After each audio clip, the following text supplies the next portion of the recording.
Victim rights in the criminology justice system begin with a truth that is often ignored but deeply powerful. A crime does not end when the offender is arrested. For the victim, the impact often begins there.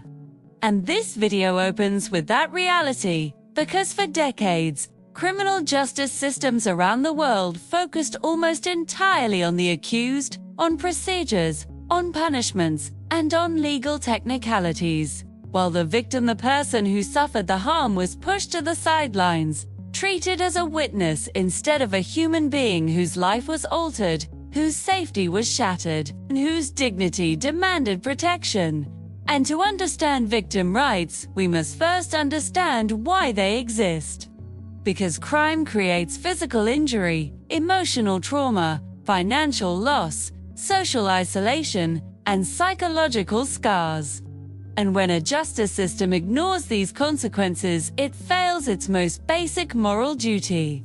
Which is why modern criminology recognizes that justice is incomplete unless victims are acknowledged, protected, informed, and empowered at every stage of the process, from the moment a crime is reported until long after the court case ends. And the first and most fundamental victim right is the right to dignity and respect. Meaning victims must be treated as human beings, not case numbers, not evidence files, and not obstacles to legal procedure. Because respectful treatment reduces trauma and increases trust in law enforcement.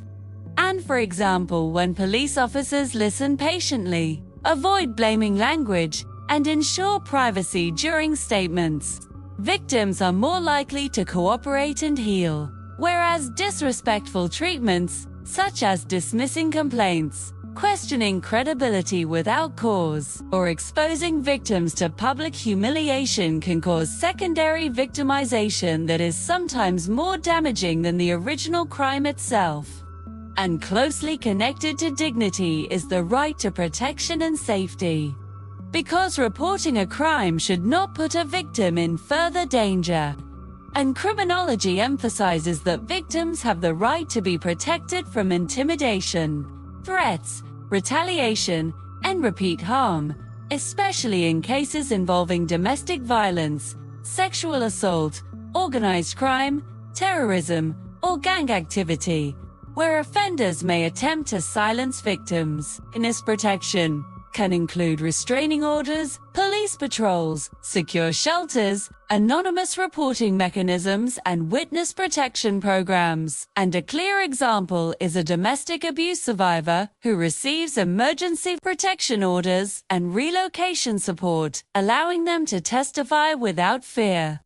Demonstrating how safety measures transform justice from a risk into a shield.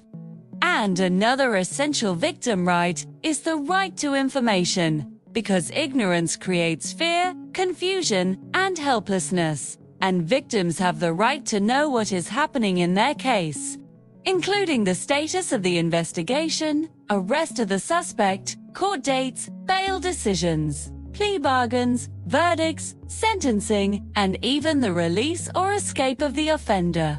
Because without information, victims feel excluded from a process that directly affects their lives.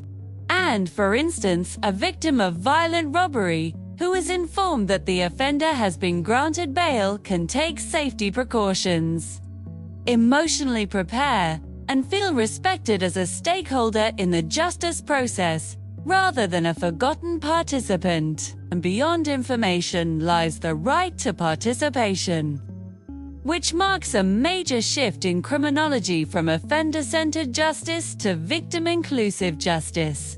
Because while victims do not control prosecutions, they have the right to express their views and concerns at appropriate stages, such as during bail hearings, plea negotiations, sentencing, and parole decisions, often through victim impact statements that allow them to describe the physical, emotional, and financial effects of the crime in their own words.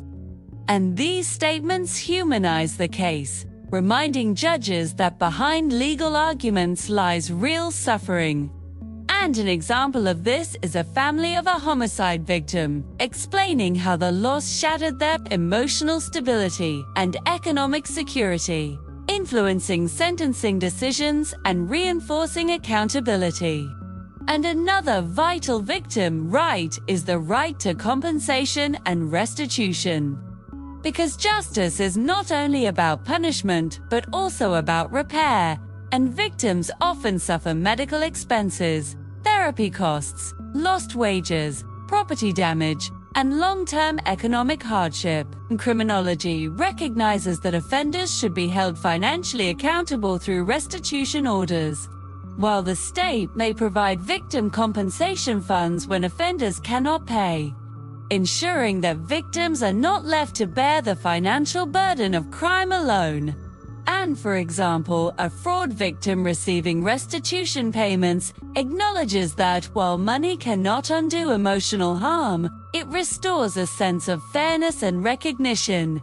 And equally important is the right to access support services, because crime trauma does not disappear after a police report or court verdict. Victims have the right to medical care, psychological counseling, legal aid, crisis intervention, and social support services tailored to their needs, whether they are victims of sexual violence, human trafficking, child abuse, terrorism, or cybercrime. And criminology shows that early intervention reduces long-term trauma, depression, post-traumatic stress disorder, and cycles of victimization. And a survivor of sexual assault who receives trauma-informed counseling and legal guidance is far more likely to recover, testify confidently, think, and rebuild their life, showing how support services transform survival into resilience. And another crucial right is the right to privacy and confidentiality, because public exposure can re-traumatize victims and discourage reporting, particularly in sensitive cases such as sexual offenses, honor-based violence, and crimes involving minors. And justice systems must protect personal information, limit unnecessary disclosure, and control media access, ensuring that victims are not publicly identified or shamed. A clear example is courts conducting in-camera proceedings or using initials instead of full names, protecting victims from lifelong stigma. And criminology also emphasizes the right to fair treatment without discrimination, because victims come from diverse backgrounds including different genders, ages, ethnicities, religions, socioeconomic statuses, and abilities, and justice systems must ensure that victim rights are applied equally without bias or prejudice, and this includes providing translators, disability accommodations, gender-sensitive procedures, and culturally aware services, so that no victim is silenced due to language barriers, fear of authority, or social marginalization. And, for example, migrant victims of labor exploitation who receive translation and legal assistance are finally able to seek justice without fear, illustrating inclusivity in action.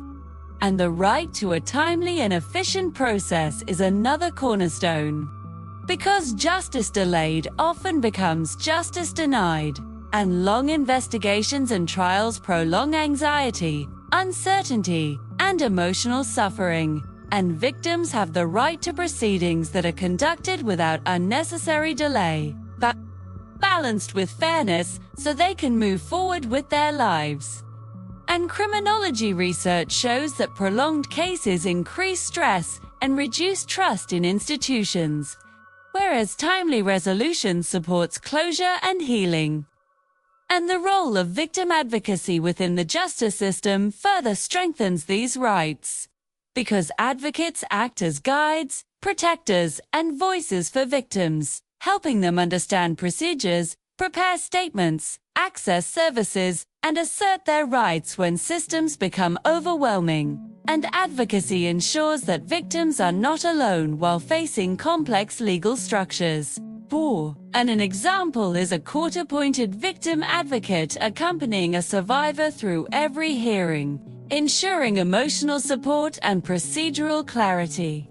And modern criminology also integrates restorative justice as a complementary approach to victim rights, where appropriate and voluntary, allowing victims to engage in mediated dialogue with offenders, express harm, seek answers, and achieve emotional closure, while offenders take responsibility beyond punishment.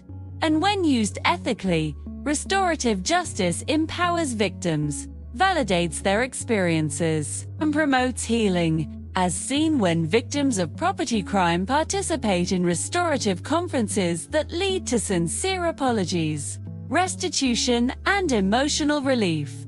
And despite these advances, challenges remain, including lack of awareness, limited resources, institutional resistance, and cultural stigmas that prevent victims from claiming their rights.